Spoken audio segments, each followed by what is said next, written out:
Meus caros irmãos e irmãs que celebram conosco aí da sua casa, os que celebram conosco aqui no Frei Galvão, e você que vai ouvir esta pregação depois que ela foi aqui realizada. Nós estamos no 19º domingo do tempo comum e Jesus vai nos alertar de algo muito importante na nossa caminhada espiritual.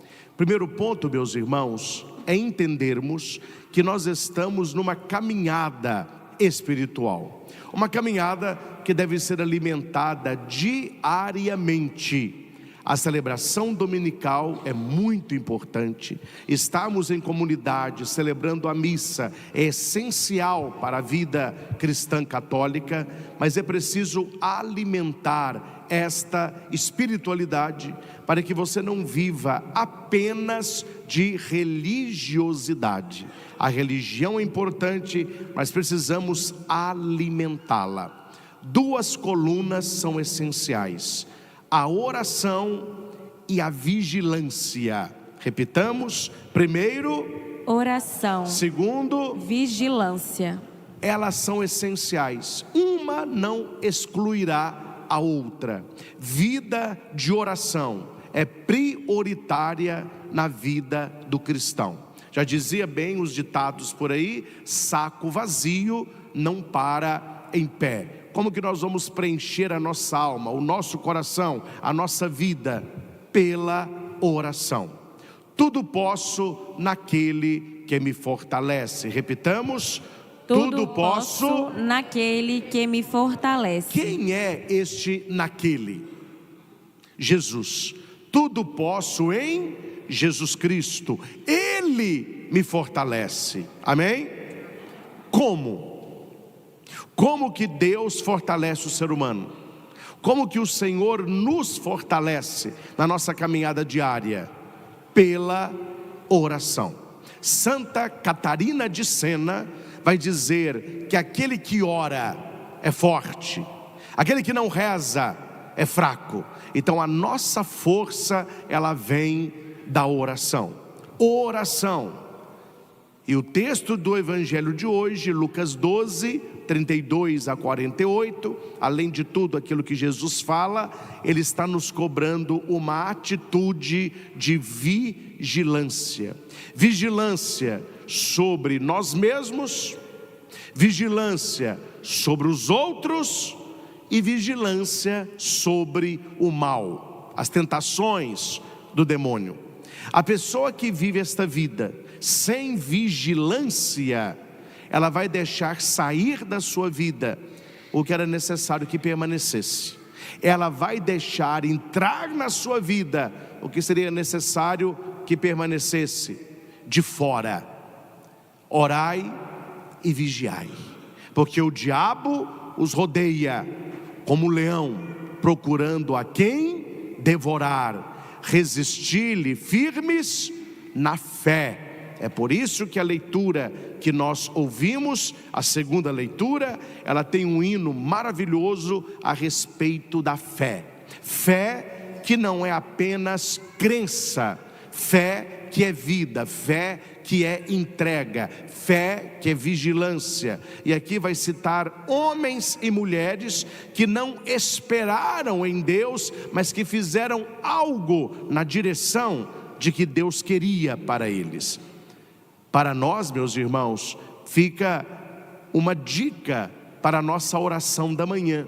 E se você não reza, trate de rezar, porque é na oração que Deus nos dá direcionamento.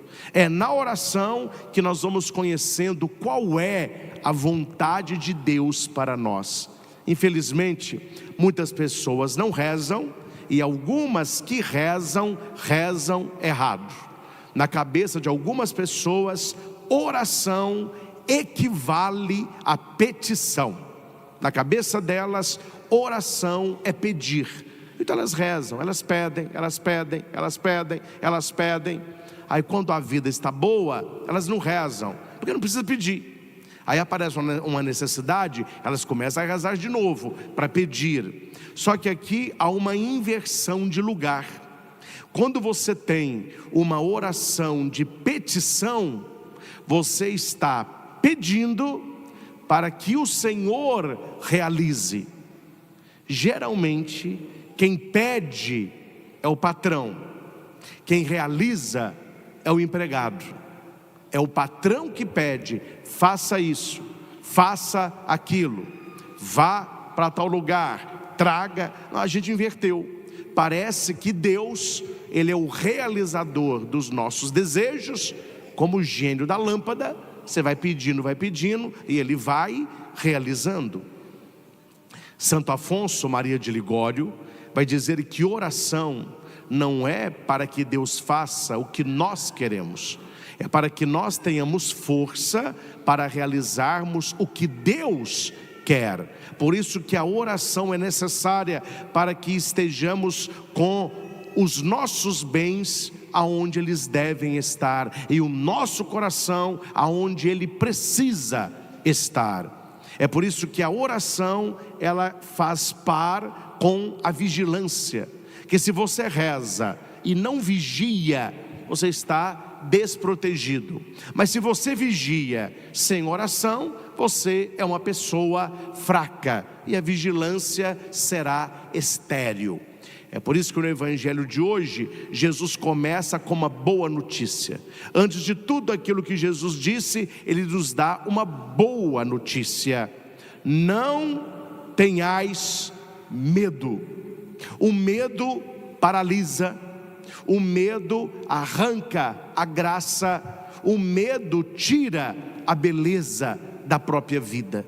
A pessoa que tem medo, ela não vive para a realização, ela não vive para a satisfação, ela não busca a santificação, ela está no modo alerta de preservação da própria vida. E quando a pessoa ela entra neste modo, o outro se torna opositor. As pessoas da minha família se tornam concorrentes. Nós não confiamos em ninguém e desconfiamos de Deus. Primeira coisa que Jesus vai dizer: tire o medo da sua vida. Não tenhais medo, pequenino rebanho, Ele cuida de nós, pois foi do agrado do Pai dar a vós o reino. O reino de Deus é presente de Deus. A vida eterna é presente de Deus. A nossa caminhada rumo à glória é presente de Deus. É presente de Deus, é dom de Deus, é graça de Deus, mas é conquista nossa. Nós temos que ter ações que nos identifiquem como aqueles que estão buscando o reino de Deus, que já é nosso, Tem até aquela parábola que nos ajuda, de um menino, um garoto, que queria uma bicicleta, e pediu para os pais: olha, queria uma bicicleta no Natal. Era ali o mês de julho, início de agosto. Aí o pai falou com a mulher, falou: olha, a vida é uma caixinha de surpresa. Hoje nós temos condição, a gente não sabe depois.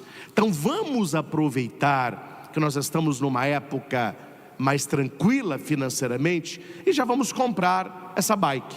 Vamos pegar uma bicicleta melhor e a gente aguarda. Assim fizeram. Foram na loja, compraram a bicicleta, eles entregaram, ainda desmontada. Ele embrulhou e colocou em cima do guarda-roupa. Não demorou muito, criança não é boba nada. Ele viu o formato do embrulho, o formato da roda, ele entendeu que ali já estava a sua bike. E dali para frente, ele parou de ser o filho que era. Ele se tornou mais displicente, ele ficou mais preguiçoso. Ele começou a dar trabalho na escola, a andar com más companhias, e os pais entenderam que toda a boa ação dele estava direcionada para ganhar aquela bicicleta. E uma vez que ele sabia que a bicicleta já estava ali, ele não precisava mais ter aquele comportamento para aquele fim. Qual foi o final da história? O diálogo franco do pai e da mãe com a criança, levando-a até o quarto, mostrando a bicicleta e falando: olha, já é sua, mas ainda não, porque não chegou o Natal. Faltam meses para chegar lá. E cuidado, meu filho, se você não se comportar como deve se comportar, você vai acabar perdendo aquilo que é seu. Compreendem, sim ou não? Essa história ilustra muito bem a salvação.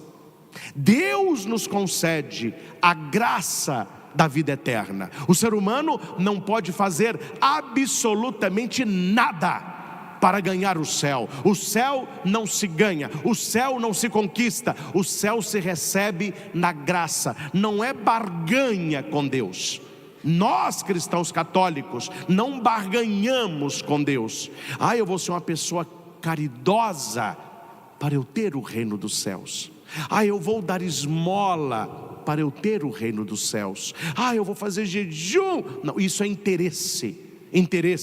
O reino dos céus já nos pertence. O que nós fazemos, as caridades que praticamos, as celebrações que realizamos, as boas obras que fazemos, tem um caráter de gratidão, porque Deus me concedeu com Cristo todas as coisas. A minha vida deve ser um hino de louvor, porque senão nós entendemos, só no exemplo, que a bicicleta sendo minha, dispensa uma atitude correta, porque aquilo que eu quero já me pertence. Não tenhais medo, pequenino rebanho, pois foi do agrado do meu Pai, do agrado do Pai, dar a vós o reino. Vendei vossos bens, dai esmola, fazei bolsas que não se estraguem, um tesouro no céu que não se acabe. Ali o ladrão não chega, nem a traça corrói. Pois onde está o teu tesouro, aí estará o teu coração. Tem uma parábola medieval que não é muito bonita, mas ela é tocante quando você vê essa parábola em desenhos. Que havia um rei que a vida toda teve um intuito só: aumentar a fortuna. Então tudo que ele fazia era para aumentar a sua fortuna. E um dia aquele rei teve uma dor no peito e acabou falecendo. Como o velório real ele dura vários dias, eles foram embalsamar o rei. Hora que abriram o rei para tirar ali os órgãos, fazer ali a drenagem, tudo tinha. O que não tinha? O coração. Aí eles falaram com a mulher dele: olha, você casou com um homem sem coração. E a rainha respondeu: desconfiei desde o princípio, porque era um homem sem coração. Fizeram todo o velório, enterraram o sujeito. Aí vem os herdeiros, né? Vamos dividir a fortuna. Você conhece, né? Pai rico, filho nobre, neto pobre. É assim que funciona. Porque quem não ganha não sabe o valor daquele que recebeu. Foram dividir a fortuna. Quando abriram o lugar que estava o tesouro do rei, todos entraram em pânico. Foi aquela gritaria. O que estava em cima do baú de tesouro? O coração putrefado da majestade.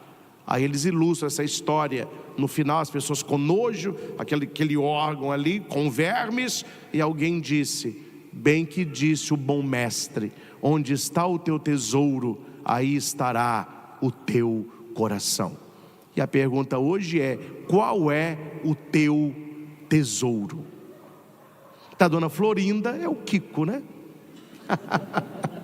E nosso, qual é o nosso tesouro? Onde que nós depositamos a nossa vida? Qual é a razão da nossa esperança?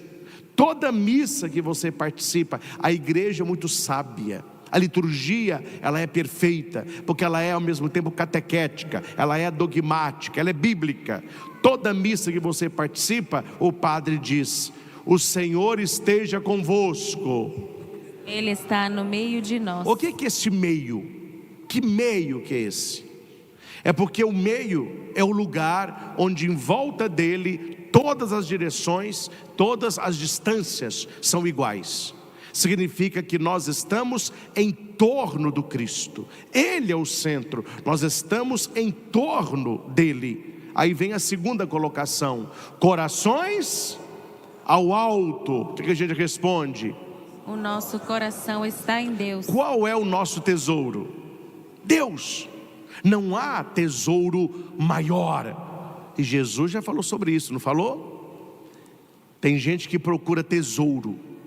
Quando encontra um tesouro, ele vende tudo que tem para comprar aquele terreno, porque ele quer aquele tesouro que vale muito mais que todos os seus bens. Um homem procura pérolas preciosas.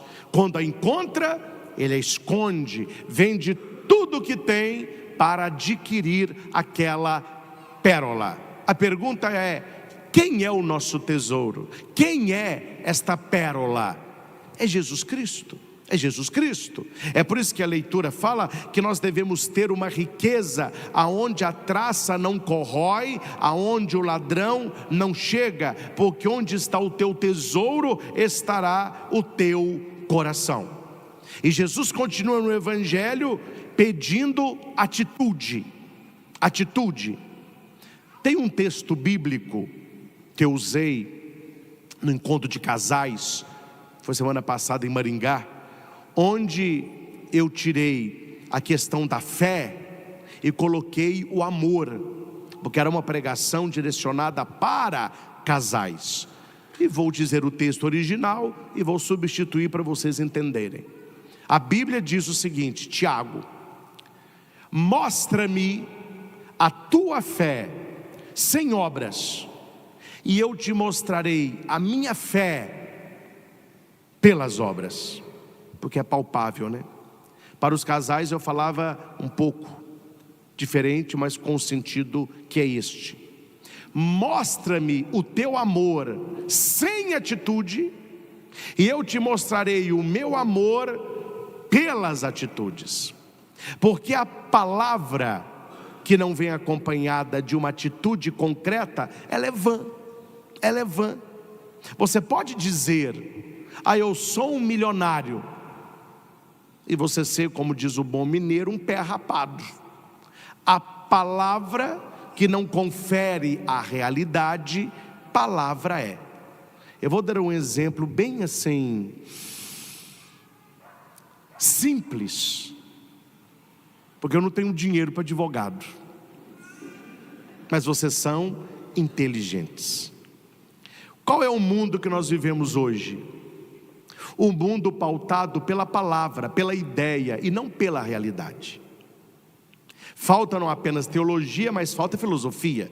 Tanto que de propósito eles cortaram a filosofia das escolas, porque não é para a pessoa pensar, quanto mais burro melhor.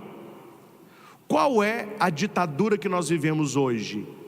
A ditadura da realidade pensada, individualizada e relativizada. O exemplo que eu dou é das frutas, para não entrar em meandros problemáticos. O mundo que nós vivemos está assim.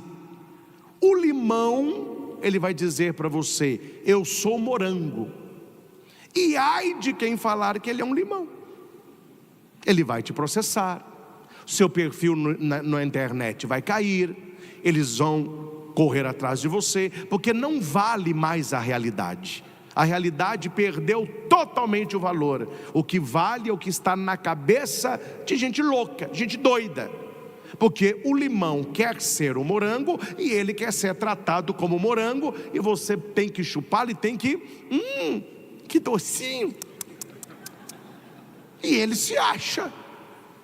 Ou não é isso que nós estamos vivendo? A realidade perdeu o valor. Aqui é só a palavra que vale. Jesus, ele continua no Evangelho falando que a palavra vale, mas que é necessário unir a palavra a uma realidade palpável. Mostra a tua fé apenas pela palavra, e eu te mostrarei a minha fé pelas minhas atitudes. Mostra-me o teu amor labial, e eu vou te mostrar o meu amor com atitude. Olha o que Jesus vai dizer: que os vossos rins estejam cingidos e as lâmpadas acesas. O que é rim cingido? É que a gente não usa mais isso, que nós não, vocês, que eu uso, né? A gente não usa túnica. O que é túnica, padre? Essa roupa branca aqui, ó, debaixo da casula, chama túnica isso aqui. Na época de Jesus, eles usavam essa roupa. Claro que não era litúrgica, mas era tipo uma camisola grande. E quando a pessoa ia trabalhar, quando ela ia viajar, lembra que não tinha carro, avião, a maioria das pessoas viajavam andando mesmo, e os mais ricos, eles tinham o cavalo. O cavalo naquela época é o carro de luxo hoje. Tanto que no exército romano, quando você vê filme, você vê que os grandes do exército, eles chegam em quê? Em cavalos. A maioria da tropa está a pé, porque era algo muito caro. Então a pessoa, para trabalhar e para viajar, ela se cingia. E o que é isso? Ela amarrava um cordão na cintura e fofava a roupa para cima.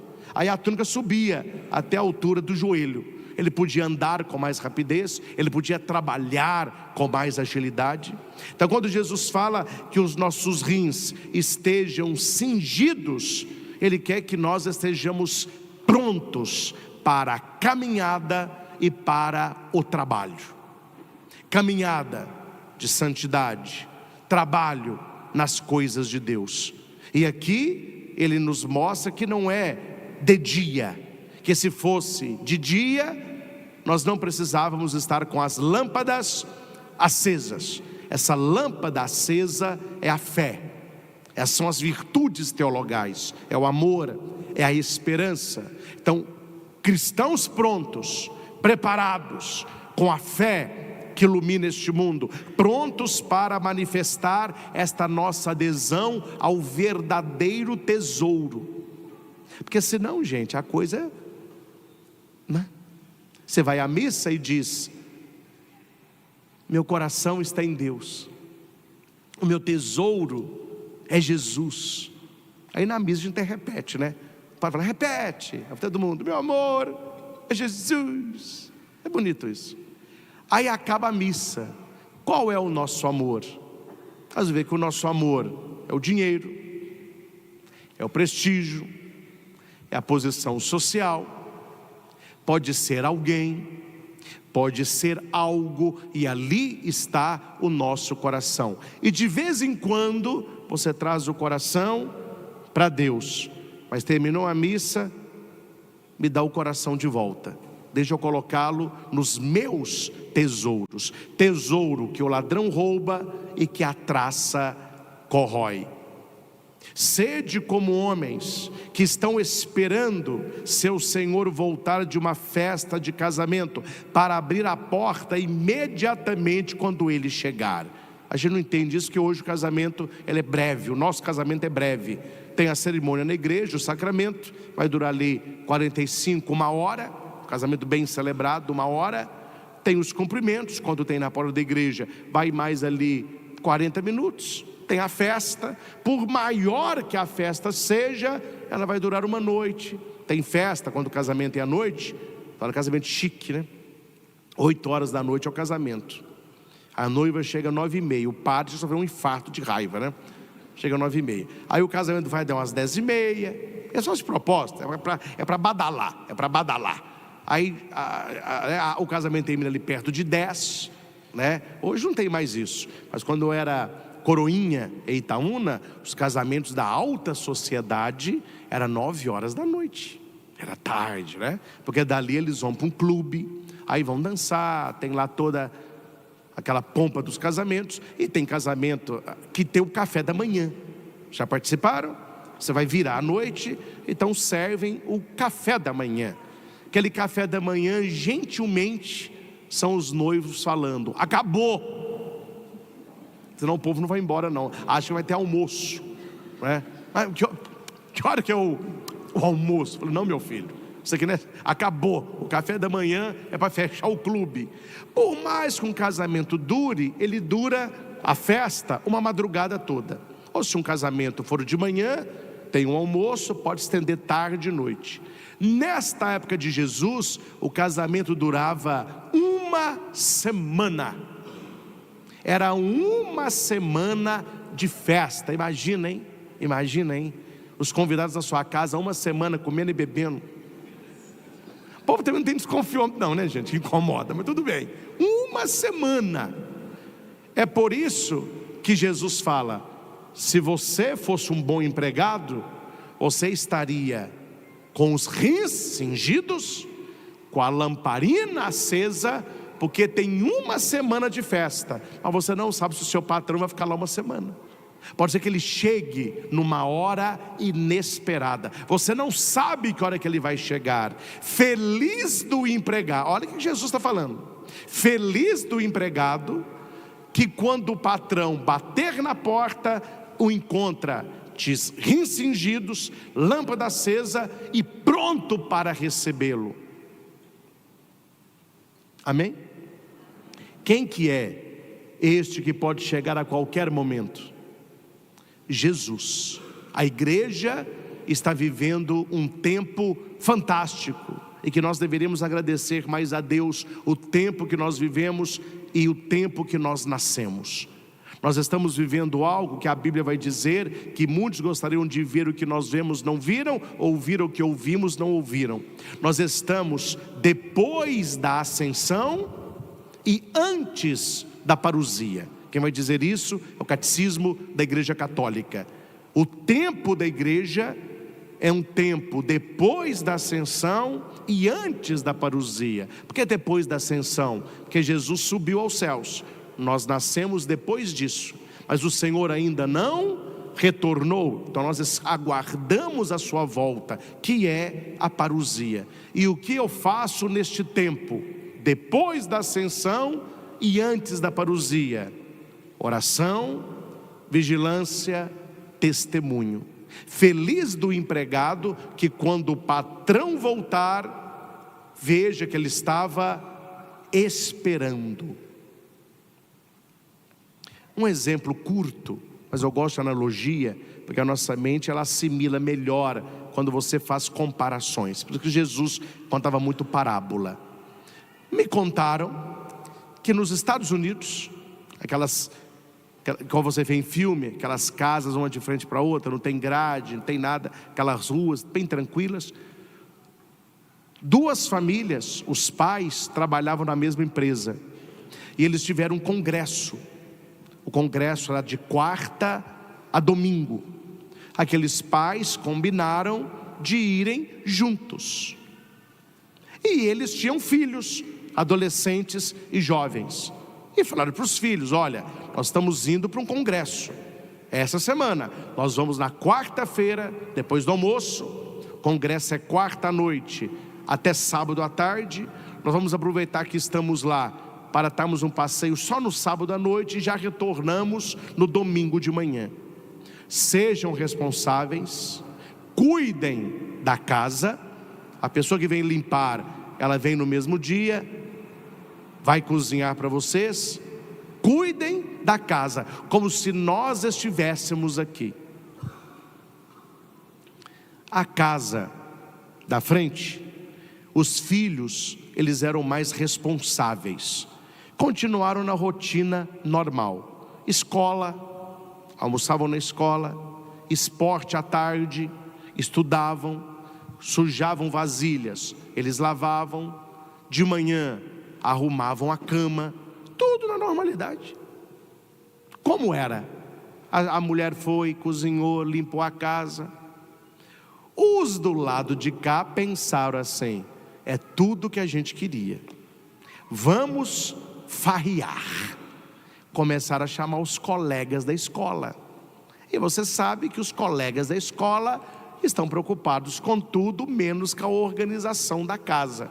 Aí empurraram o sofá, fizeram um telão na sala, pipoca, guaraná, derramou guaraná no tapete da mulher, pipoca no sofá, e pet, e aquela confusão toda, e festa, né, de madrugada, e a vizinhança reclamando, aquele auê. E os dois falaram no sábado quando acordaram, falou: olha, hoje à noite não tem festa, vamos fazer uma coisinha à tarde, e nós temos que colocar essa casa em ordem, porque amanhã de manhã eles estão chegando. E os da frente na rotina de sempre. Qual é o final da história? É que o carro parou no sábado à tarde. Eles desistiram de passear no sábado à noite. Os da casa de lá olharam e disseram: que bom, nossos pais voltaram, e voltaram um dia mais cedo. Os da casa de cá: nós estamos mortos, nós estamos fritos. Veja, meus irmãos, preste atenção na parábola. O sentimento da chegada dos pais não depende dos pais, depende da atitude dos filhos. Por que que a casa de lá se alegrou e a casa de cá teve temor? Não temais, não tenhais medo, pequenino rebanho. Por que que os de cá temeram? Porque fizeram o que sabiam que não deveriam ter feito. Por isso que Santo Agostinho vai dizer que na parousia, quando o Senhor começar a voltar, nós temos aqui embaixo várias reações. Aqueles que acreditaram, que esperaram, que tiveram uma vida de santidade, vão cantar o Maranatá: vem, Senhor Jesus, é o nosso libertador, é o nosso rei, é o nosso Senhor. Mas aqueles que viveram igual o diabo gosta, será um dia tenebroso, um dia de medo, porque será o dia do julgamento, onde irá separar trigo e joio. E como disse Dom José Carlos, hoje arcebispo de Montes Claros, não haverá surpresa neste dia, porque quem é trigo sabe que trigo é, e quem é joio o é por escolha. Não há surpresa. Mas eu achei que eu era... Não, meu filho, você não acha nada. Você sabe exatamente se você está sendo um bom trigo para Deus ou um joio para o mundo. É por isso que ele vai dizer: feliz do empregado que ele encontrar, seja meia-noite, seja às 3 da madrugada. São as vigílias. Primeira vigília de 6 às 9 da noite, segunda 21 às 24, uma às 3, 3 às 6. São 4 vigílias de 3 horas cada uma. Vigiai, sentinelas da fé. Por fim, ele vai contar uma outra parábola, nos apresentando 4 tipos de pessoas. E aqui é interessante o ser humano, né? Eu não faço isso mais não, porque a gente aprende. A gente ficando padre mais vivido, a gente aprende como que a banda toca. Mas eu era um padre, acho que todo padre, né? Mas eu estou falando de mim. Eu, como padre novo, era um padre iludido, mas é bobo, viu? Eu achava que as pessoas entendiam indireta, para não precisar chegar na pessoa para falar. Eu acho que a indireta, ela é mais elegante, né? Quando você faz uma pregação e você orienta os fiéis, eu pensava que a pessoa entendia que ali havia uma palavra para ela também. Não vou contar quem, né? Mas uma pessoa que tinha uma língua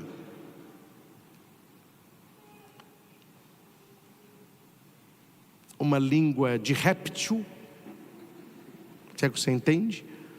Uma vez cheguei na paróquia, estava ela na porta lá: cuidado, padre, a caninana e a chararaca estão brigando lá dentro. Falei: a coral dando notícia aqui fora.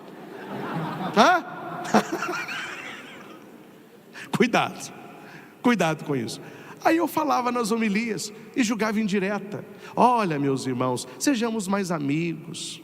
Cuidado com a língua divide. E a pessoa aqui, ó, eu ainda era caridoso, porque a língua divide. terminava a celebração, essa dizia para a turma: hoje o padre merece os parabéns. Tinha muita gente aqui precisando ouvir o que ele falou, viu? Que esse povo aqui não muda. Não pega a indireta. Não pega a indireta. Jesus fala no Evangelho de 4 empregados. Não fique pensando no empregado que o outro é. Pense qual empregado você está sendo. Não me cabe ficar julgando os outros padres. Que padre eu estou sendo? A segunda parábola, ele vai colocar 4 empregados. Eu vou dizer quais são os 4 e o que simboliza o que eles estão recebendo. Primeiro ponto é que aquele patrão, quando ele chega num horário inesperado, e ele é esperado, inesperado, esperado, o papel se inverte. Vocês pegaram isso no Evangelho ou não pegaram? Pegaram ou não pegaram? É o olhinho de vocês está assim: não me pergunta não, não me pergunta não, não me pergunta não. O texto diz que aquele patrão vai chegar, e o empregado que tiver cingido com a lâmpada acesa, feliz dele. A Bíblia diz: o patrão vai colocar este empregado à mesa e o patrão vai servi-lo. O patrão se torna servo do servo que esperava o patrão. Quando é que a coisa se inverte? Na missa. A missa é uma grande inversão daquilo que a gente entende, que Jesus é o patrão. Ele é o patrão, nós somos os empregados. Mas quando você vai à missa, é Ele quem lava os pés. Eu, vosso mestre e Senhor, vos lavei os pés. Na missa, é o Senhor quem nos serve. Ele se dá alimento a nós na Eucaristia, porque nós somos bons servos, cingidos com as lâmpadas acesas. E na parábola do 42 para frente, ele vai dizer 4 tipos de pessoas. Primeiro, ele vai dizer o empregado que espera o patrão e que administra bem as coisas de Deus. O mundo tem uma frase mais ou menos assim: minha vida. Ninguém tem nada com isso. E algumas chegam a ir além: meu corpo, minhas regras. Para nós cristãos católicos, a Bíblia diz: a vossa vida não vos pertence. Vós fostes comprados por um alto preço. O corpo do marido não te pertence, pertence à esposa. O corpo da esposa pertence ao seu marido. Este mistério eu interpreto em relação a Cristo e à igreja. Eu não me pertenço, eu pertenço a Deus. Eu me consagrei a Ele no sacerdócio. Você não se pertence, você pertence a Deus. Você que é casado, recebeu um matrimônio, o vosso relacionamento pertence a Deus. Ah, padre, eu crio os meus filhos para o mundo. Eu falo com a pessoa: bate com o pé na boca se a mão não chega. Cria os seus filhos para Deus.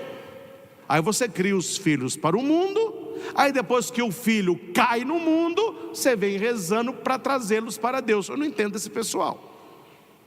Cria os filhos totalmente sem horizonte religioso. Quando eles estão na adolescência e juventude e se perdem, a família dando a rezar: não, mas você não criou para o mundo? Está no mundo. Feliz aquele que cuida da sua vida, do seu corpo como dom. Feliz o empregado que o patrão, ao chegar, encontrar agindo assim. Isso agrada a Deus. Isso agrada a Deus. As pessoas estão vivendo muito para agradar os outros. Nós devemos viver para agradar a Deus. Primeiro tipo é esse: o patrão vai servi-lo, vai lhe confiar todos os seus bens. Segundo tipo, um empregado que diz assim: mas o patrão está demorando. Quantos anos tem que Jesus subiu aos céus? Tem 2000 anos. Acho que nem vem mais, demorando demais. Olha onde que está a ascensão. Essa igreja agredida nisso até hoje. Olha, tem gente da igreja, viu? Que hoje em dia, meus irmãos, aí eu não vou falar aqui porque eu não vou ser processado, mas eu vou ter que fazer retratação. Mas na igreja nós temos teólogos para tudo que é matéria e tudo que é opinião. Tem teólogo que ganhou título de mestre e doutor com heresia. Então isso aí também, hoje em dia, você tem que saber quem é que fala, quem é que escreve, quem que você vai ler, quem que você vai colocar credibilidade. Porque falar todo mundo fala, escrever todo mundo escreve, dando pitaco todo mundo dá, né? Mal o Papa Leão assumiu e já começou a dar um outro direcionamento. Eu estou decepcionado com esse Papa. Está decepcionado, não falou o que você quer ouvir, né, meu filho? Não está fazendo o que você quer que faça, aí você decepciona. Esse Papa não me representa. Um dia a mulher me falou: este Papa não me representa. Eu falei: mas você é São Pedro? Por quê? Eu falei: não, o Papa é representante de São Pedro. Se ele não representa, no mínimo você tem que ser São Pedro. Credo, padre. Falei: você não quer ouvir a verdade, né? Tá bom, então fica nessa representação sua aí. Há pessoas que não acreditam, até na fé católica, na parousia do Senhor.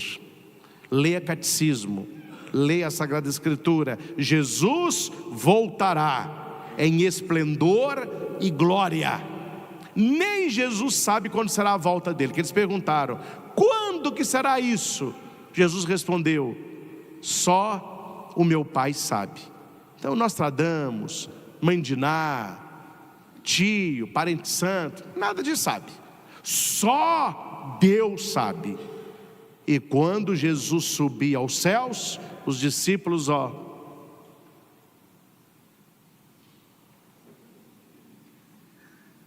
aí apareceram anjos: homens da Galileia, por que ficais olhando para o alto?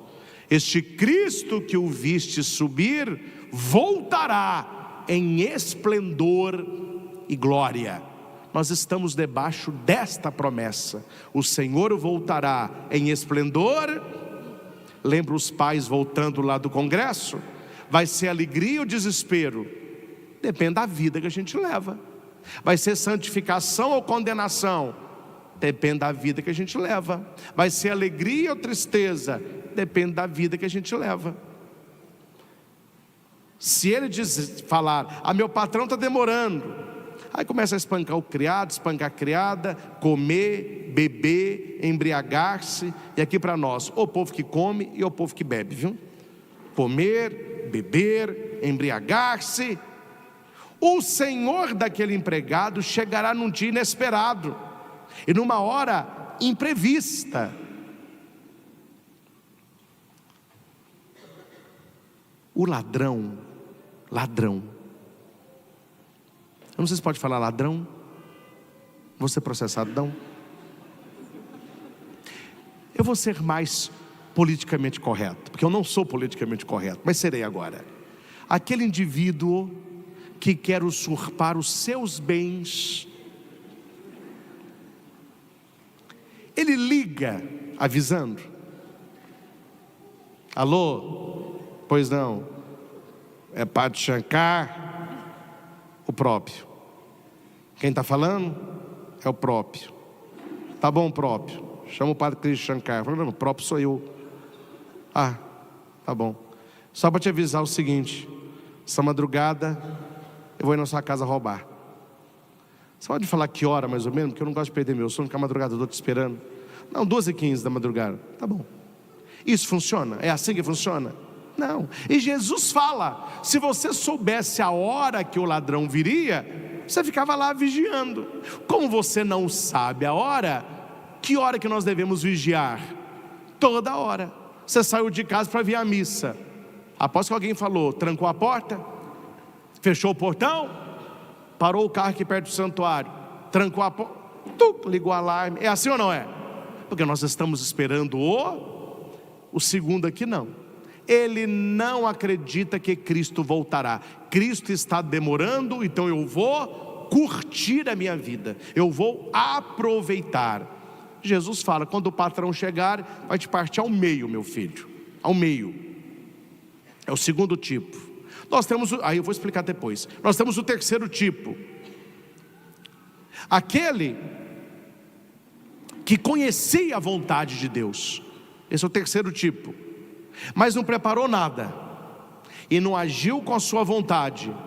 Quando o patrão vier, ele será chicoteado muitas vezes.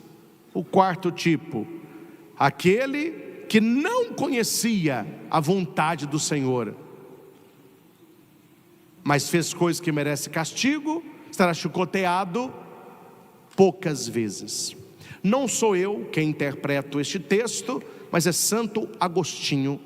Ele vai dizer que aqui estão os novíssimos: céu, inferno e purgatório. Quais são os novíssimos? Céu, inferno e purgatório. Primeiro empregado, o que o patrão encontrar vigiando, preparado, é o céu.